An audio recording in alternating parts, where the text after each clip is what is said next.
नमस्कार साथियों, शाला दर्पण के स्टाफ लॉगिन के माध्यम से कार्मिक का वार्षिक कार्य मूल्यांकन प्रतिवेदन किस तरीके से भरें, एपीएआर कैसे भरें, इसके लिए आवश्यक जानकारी क्या है साथियों। आवश्यक जानकारी है कि शुरुआत में आप क्या रख ले, अपने पास पीओ सर, सीबीओ सर और डीओ सर के नंबर रख ले।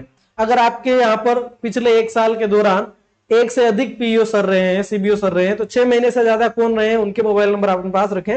मोबाइल नंबर अगर नहीं है तो आप जो है बाई पोस्ट भी अपन सर्च कर सकते हैं, पोस्ट के माध्यम से भी कर सकते हैं। लेकिन शुरू करते हैं बात को किस तरीके से हम काम करेंगे। साथियों, स्टाफ लॉगिन कर लेना है, उसमें होम पर जाना है, मतलब यहां पर होम के जस्ट नीचे एपीएआर का मॉड्यूल दिखेगा, एपीएआर डैशबोर्ड पे आपको क्लिक करना है। आपकी जानकारी आपके सामने रिफ्लेक्ट होकर आएगी, क्रॉस चेक कर लेना है, ये आपके P10 के अकॉर्डिंग है, ठीक है। ऊपर बढ़ाएंगे, यहां पर अगर आपने भर दिया है तो फील्ड एपीएआर में दिखेगा, अगर पेंडिंग है तो पेंडिंग में दिखेगा, अधूरा छोड़ रखा है तो। बाकी नया भरने के लिए क्लिक फिल न्यू एडिट यहां पर क्लिक करेंगे, ये जानकारी निकल के आती है।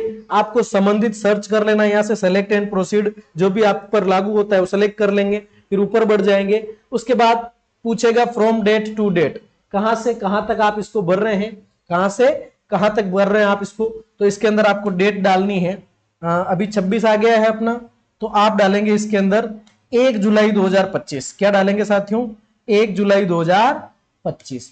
1 जुलाई 2025 से टू डेट में आपकी आ जाएगी 30 जून 2026। 30 जून 2026।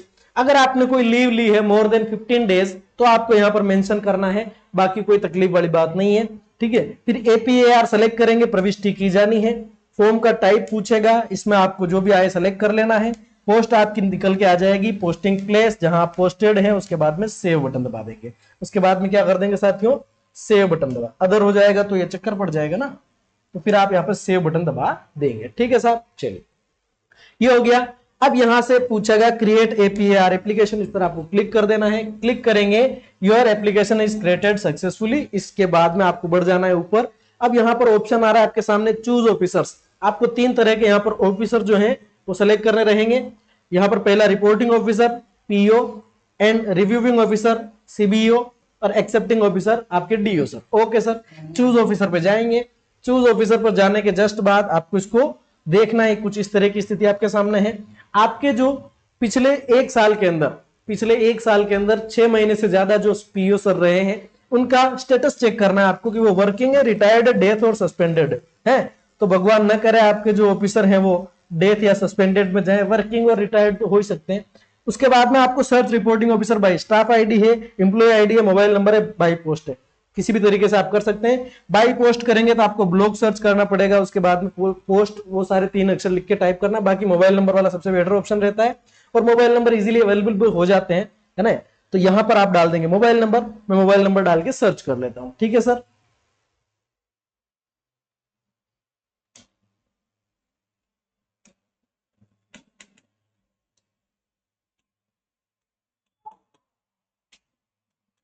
मोबाइल नंबर डाले, मोबाइल नंबर डालने के बाद सर्च का ऑप्शन मिलेगा, सर्च करेंगे वही रिफ्लेक्ट होकर आएगा। इसको थोड़ा सा ऊपर बढ़ा देना है।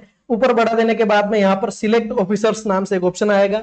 सिलेक्ट ऑफिसर के अंदर आपके प्रिंसिपल सर का जो नाम है वो आ जाएगा मोबाइल नंबर से, वो सिलेक्ट कर लें। और सिलेक्ट करने के बाद में आपको फिर से इसको स्क्रॉल अप करना है। स्क्रॉल अप करने के बाद एक चेक बॉक्स आएगा, इसको सिलेक्ट करना है और सेव रिपोर्टिंग कर देना है। आपके रिपोर्टिंग ऑफिसर जो है सेव हो चुके हैं। अब चलते हैं रिव्यूइंग ऑफिसर के पास। रिव्यूइंग ऑफिसर सेलेक्ट करने के लिए आपको वही स्टेटस चेक करना है। उसके बाद सेम उसी तरीके से यहाँ पर मोबाइल नंबर बाई पोस्ट जैसे भी आप करना चाहें, यहाँ पर मोबाइल नंबर एंटर कर देंगे, और मोबाइल नंबर एंटर करके आप जो है ये उन ऑफिसर का नाम सेलेक्ट कर लेंगे। मैं देख लेता हूं।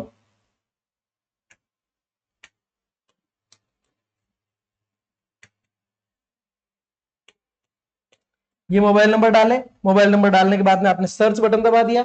सर्च बटन दबा देने के बाद में इसको स्क्रॉल अप करना है। उसके बाद में यहां से ऑफिसर को सिलेक्ट करना है, देख लेना है नाम वही तो है, एक आध अंक आगे पीछे होगा तो नए ऑफिसर सेलेक्ट हो जाएंगे। उसके बाद में आपने इसको क्या कर लिया साथियों, वापस से स्क्रॉल किया, चेक बॉक्स सेलेक्ट किया, और रिव्यूइंग ऑफिसर को आपने क्या कर लिया, सेव कर लिया। आफ्टर सेविंग इट आपको फिर से अब यहां पर डीओ सर आपके जो है उनको सेलेक्ट करना रहेगा। मोबाइल नंबर है तो ठीक, बाकी बाई पोस्ट भी आप कर सकते हैं। यहां पर मैं मोबाइल नंबर मेरे पास अवेलेबल है तो मैं एंटर कर देता हूं।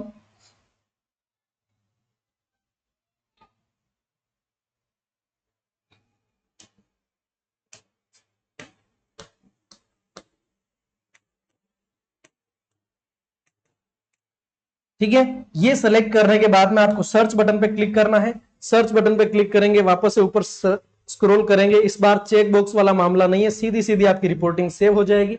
या आपने रिपोर्टिंग सेव कर दी, एक्सेप्टिंग ऑफिसर सेव्ड सक्सेसफुली। ठीक है सर, ये तीनों तरह के ऑफिसर जो है उनके नाम आपके सामने रिफ्लेक्ट होकर आ रहे हैं। कब से लेके कब तक का आप जो है एपीएआर भर रहे हैं वो भी आपके सामने डेट मेंशन होकर आ रही है। क्लोज बटन पे क्लिक करेंगे, इसको थोड़ा सा ऊपर स्क्रॉल करेंगे।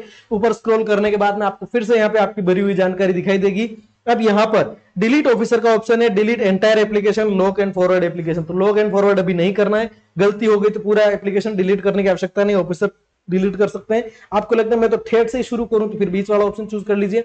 बाकी आपको क्या कर लेना है, फिल एप्लीकेशन पे क्लिक कर लेना है। फिल एप्लीकेशन पे क्लिक करेंगे, आगे बढ़ेंगे, सीधा सीधा आपसे ये पूछा जाएगा इसमें आपको क्या करना है, नामांकन, ठहराव, चाइल्ड ट्रैकिंग, ये जो 6 चीजें आपको दिखाई दे रही है इनको 100 कर दीजिए और फिर आपकी जो उपलब्धि रही है वो उपलब्धि आप यहाँ पे डाल दीजिए। अगर 100/100 है, पूरा 100 में से 100 उपलब्धि है तो आपको इस साइड में एनए मेंशन करना है। आपको लगता है कि यहाँ पर नामांकन में आपने लिखा 100, वास्तविक उपलब्धियां 90% रही, 10% कमी है, तो यहाँ पर लिख देना गांव में जो है मतलब आबादी कम है या कोई और कारण रहा है, जो भी कारण रहा है आपको मेंशन करना है। तो मैं सिंपल सा यहाँ पे भर के आपको बताता हूँ, वीडियो को पॉज करके। ये हमने इस कॉलम की एंट्री कर दी साथियों। यहाँ पर जो 100 है वो परसेंटेज के मामले में है। ऐसा नहीं है कि आपके देखो विद्यालय का गए साल मान लीजिए नामांकन पूरी 60 था, अब 60 था तो टारगेट आपका 10% करो तो 6 बच्चे का टारगेट आता है। तो आप चाहे तो निर्धारित लक्ष्य में 6 और वास्तविक उपलब्धियां 4, इस तरीके से भी संख्यात्मक रूप से भी भर सकते हैं। ठीक है, ये परसेंटेज के मैनर में भर रखा है, आप इसको सोच समझ के आपके ऊपर जो लागू होता है उस तरीके से कर दें। बाकी इस तरह से लिखेंगे तो भी कहीं कोई इशू किसी प्रकार का नहीं आएगा। फिर सेव एज ड्राफ्ट का आपको ऑप्शन मिलता है, इस पर आप क्लिक करेंगे, आपके डेटा सेव हो जाएंगे। आफ्टर इट आपको इसको स्क्रॉल करना है। परीक्षा परिणाम, परीक्षा परिणाम में आपके सामने लास्ट में सेव का ऑप्शन मिल रहा है। कक्षा सेलेक्ट कर लें, आपने कौन कौन सी क्लासेस के अंदर पढ़ाया है। ठीक है, तो यहाँ पर क्लास 5 हो गया। फिर सब्जेक्ट, सर कौन सी सब्जेक्ट पढ़ी आपने क्लास 5 में? इंग्लिश, ये इंग्लिश। और कुल कितने विद्यार्थी थे लास्ट ईयर क्लास 5 में? वेणा छावे नहीं, एग्जैक्ट बताओ। चलिए चेक करिए, मैं डाल देता हूं यहाँ पे 20 डाल देता हूं।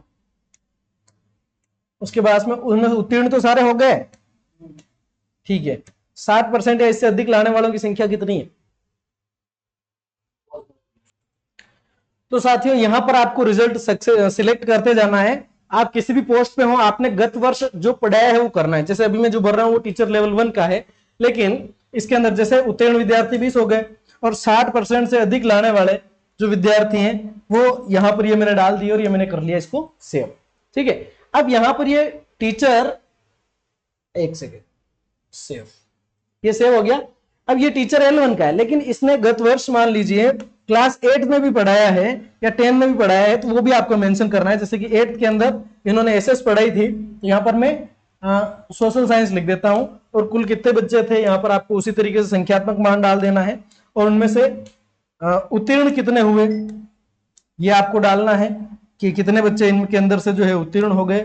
और 60% से अधिक लाने वाले, मोर देन 60% कितने थे वो यहां पर आपको डालना है और डालने के बाद में आपको इसको सेव कर लेना। ठीक है साहब, ये इस तरीके से आप अपना रिजल्ट सेव कर लेंगे। और रिजल्ट सेव कर लेने के बाद है ना, आफ्टर सेविंग द रिजल्ट, आपने ऊपर नामांकन ठहरा वो सारा कर दिया, रिजल्ट सेव कर लिया। और अगर जितने भी आपने मोर देन 1 सब्जेक्ट पढ़ाया है तो आप ऐड करते जाइए और अन्य शैक्षणिक उपलब्धियों का उल्लेख अगर कुछ है तो करना है। बाकी आप यहां पर कोई स्पेशल है तो कर दीजिए, बाकी इसको NA लिख दीजिए। ठीक है, NA के 2 मतलब होते हैं साथियों, नॉट एप्लीकेबल भी होता है और नॉट अवेलेबल भी होता है। ठीक है, प्रशिक्षण अगर साल भर के दौरान आपने कोई लिया, क्लस्टर का ट्रेनिंग लिया होगा सर आपने, क्लस्टर लेवल का,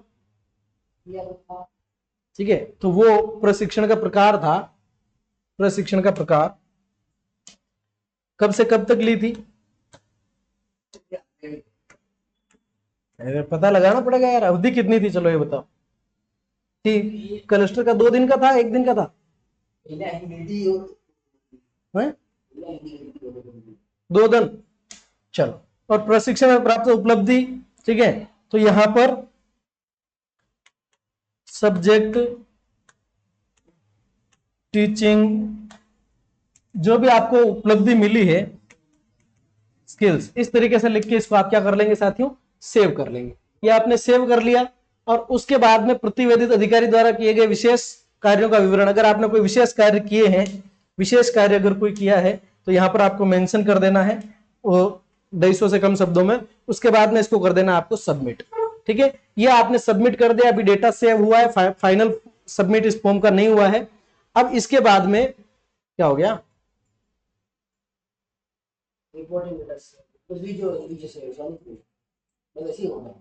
अब ये ऑप्शन आएगा for finish and lock APAR, click here. यहां पर अपन क्लिक करेंगे, इस पर ओके करेंगे।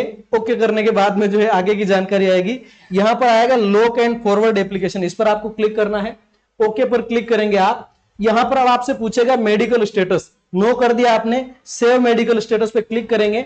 उसके बाद मेडिकल स्टेटस सेव हो जाएगा। उसके बाद आपके मोबाइल नंबर पर एक ओटीपी जाएगा साथियों, अगर ये ओटीपी आप डाल देंगे और सबमिट कर देंगे तो आपका फॉर्म भर दिया जाएगा। अब मैं यहां पर ये कर नहीं रहा हूं क्योंकि कुछ जानकारियां जो है मैंने शेडो डाली थी, तो इसको मैं यहां पर छोड़ रहा हूं। इस तरीके से अपन साथियों अपार भर सकते हैं। बहुत बहुत धन्यवाद, मिलेंगे अगले वीडियो में, तब तक के लिए थैंक यू सो मच।